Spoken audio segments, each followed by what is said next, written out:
Buenos días, profe. El día de hoy voy a presentar el trabajo de estadística descriptiva, el cual es la unidad 3.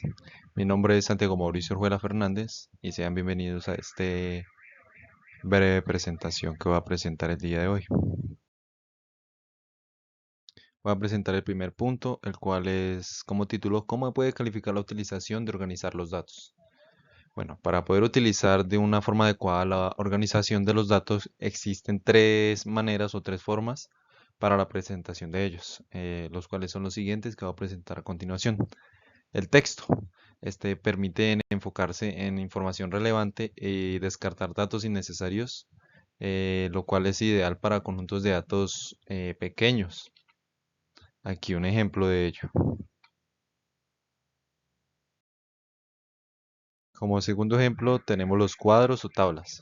Estos son muy prácticos a la hora de su utilización, ya que estos facilitan la comparación de datos, permiten visualizar tendencias y patrones, organizar la información de manera clara y concisa, y también estos ayudan a identificar relaciones entre variables.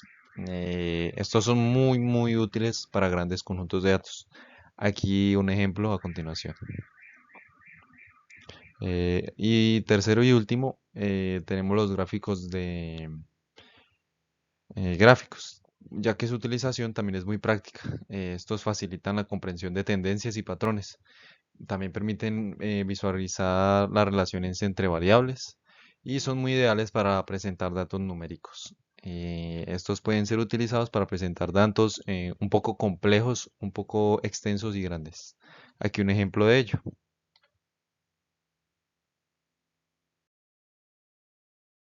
Segundo punto. ¿Qué opina de los valores estandarizados? Bueno, estos son útiles para comparar datos de diferentes distribuciones, también conocidos como Z. Son una herramienta estadística que permite comparar valores de diferentes distribuciones. Aquí un ejemplo. Supongamos que quiero comparar las calificaciones de dos estudiantes, el cual son Santiago y Luisa, en dos diferentes exámenes. Bueno, Santiago obtuvo 85 puntos en el examen de matemáticas. La media es 80, la desviación estándar 5. Luisa obtuvo 75 puntos en el examen de lengua, la media es 70 y su desviación estándar es 10. Los valores estandarizados son: Santiago igual a 85 menos 80 dividido 5 da un igual de 1. Luisa en este caso da un igual de 0.5. Esto quiere decir que Santiago obtuvo una calificación estándar por encima de la media en matemáticas y Luisa obtuvo una calificación medio estándar por encima de la media en lengua. Tercer punto. ¿Cómo le parece la utilización de las medidas de centralización para datos organizados y no organizados en tablas de frecuencia? Bueno, las medidas de centralización son fundamentales para resumir y analizar datos organizados y no organizados en tablas de frecuencia, valga la redundancia. Las principales medidas de centralización son la media, la mediana y la moda. Los datos organizados son, bueno, se presentan en tablas de frecuencia o distribuciones de probabilidad, como el ejemplo que acabo de mostrar. Y los datos no organizados son conjuntos de valores sin estructura aparente, como este ejemplo. Como ejemplos tenemos el primer caso, datos organizados. Dice, una empresa de ventas de ropa quiere analizar las ventas diarias por categoría de producto. La información se presenta en la siguiente tabla. Aquí anoto los siguientes datos y en este caso los datos están organizados por categorías: hombres, mujeres y niños, y rangos de ventas. Estos son datos organizados. Los datos no organizados son los siguientes. Este es el siguiente ejemplo. Un profesor quiere analizar las notas finales de sus alumnos en una prueba de matemáticas. Las notas son las siguientes. Estas son las notas de los correspondientes de los alumnos. En este caso, los datos no están organizados, ya que son simplemente una lista de notas sin categoría ni rango. Estos fueron los ejemplos. Punto número 4. ¿Cómo le parece la utilización de la media aritmética ponderada? Esta es una medida de centralización que asigna diferentes pesos o importancias a cada valor. Un ejemplo de ello es: una universidad tiene tres facultades con diferentes números de estudiantes. Esta es la universidad, estas son las facultades, los números de estudiante y las calificaciones promedio. Para calcular la media aritmética ponderada de las calificaciones, tenemos el siguiente ejercicio resuelto, ya que nos da un total de media ponderada de 8.2. Punto 5. ¿Qué opina de las medidas de descentralización, tales como la varianza y la desviación estándar? Bueno, las medidas de descentralización evalúan la dispersión o variabilidad de los datos. Bueno, las medidas de descentralización tenemos varianza, promedio de los cuadros de las diferencias entre cada valor y la medida. Esta es la ecuación. Y la desviación estándar, la raíz cuadrada de la varianza. Esta es su ecuación. Un ejemplo, las calificaciones de un examen. Tenemos los datos, la media nos arroja 86.63. Con esto podemos hallar la varianza y la desviación estándar, ya que nos indican que las calificaciones están dispersas en un rango de aproximadamente 4.63 puntos. Este fue el ejemplo que acabé de dar para el punto 5. Punto 6. ¿Qué opina de la diferencia existente entre varianza muestral y poblacional? La varianza es una medida de dispersión que puede calcularse para una población completa. Esta es la varianza poblacional o para una muestra de la población, la varianza muestral. Aquí ejemplos. Varianza poblacional. Se calcula utilizando todos los datos de la población, como en este caso lo indica la siguiente información paso por paso. Y la varianza muestral se calcula utilizando una muestra de la población.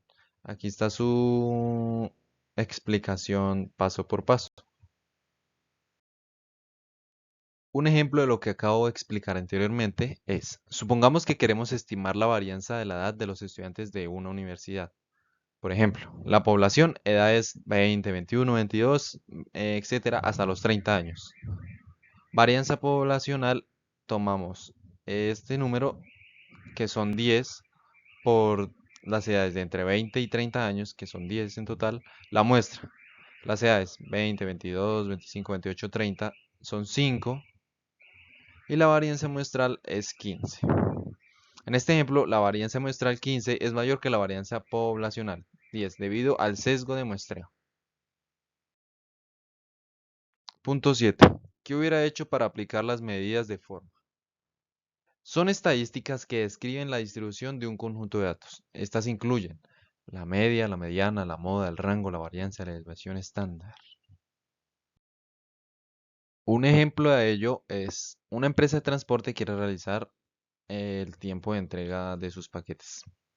Bueno, para esto se tiene que calcular la media, la mediana, la moda, el rango, la varianza y la desviación estándar. Esto indica que el tiempo promedio de entrega es de 3.5 días. La mitad de los paquetes se entregan en 3 días o menos. El valor más frecuente es 2 días y hay una variabilidad moderada en los tiempos de entrega. Este es el ejemplo del punto 7. El punto 8. ¿Qué opinión le merecen los decidiles y en qué casos se utiliza? Bueno, estos son una herramienta estadística que divide un conjunto de datos en 10 partes iguales, cada una representando el 10% de los datos. Esto permite analizar la distribución de los datos de manera más detallada. Por ejemplo, tengo una empresa analiza los salarios de sus empleados y encuentra estos siguientes datos y esto indica que la brecha salarial es significativa. La mitad de los empleados ganan 50.000 o menos, como le indica este ejemplo anterior, y un pequeño porcentaje, como le indica acá, de empleados tienen salarios muy altos. Bueno, ¿en qué casos se utilizan? En análisis de riesgo, en evaluación de rendimiento académico, en un estudio de la distribución de una población, en análisis de mercado y tendencias, y entre muchas otras más. Punto 9. ¿Qué piensa de la aplicación de los percentiles y en qué casos se utilizan? Bueno, estos son una medida estadística que indica el porcentaje de datos que se encuentran por debajo de un valor determinado. Esto permite evaluar la posición de un valor dentro de la distribución. Estos son los tipos de percentiles. Un ejemplo es que en una universidad analiza los puntajes de admisión de sus estudiantes y encuentra estos siguientes datos. Esto indica que el 10% de los estudiantes admitidos tienen puntajes por debajo de 500 puntos, como lo indica el ejemplo anterior. El 25% de los estudiantes tienen puntajes de entre 500 y 549 puntos, como lo indica este siguiente ejemplo. Y la mitad de los estudiantes tienen un puntaje de 600 puntos o menos, como lo indica anteriormente. El 25% de los estudiantes que tienen puntajes entre 651 y 699 puntos. Solo hay este dato anterior. Y el 10% de los estudiantes tienen puntajes por encima de 700 puntos, como lo indica acá.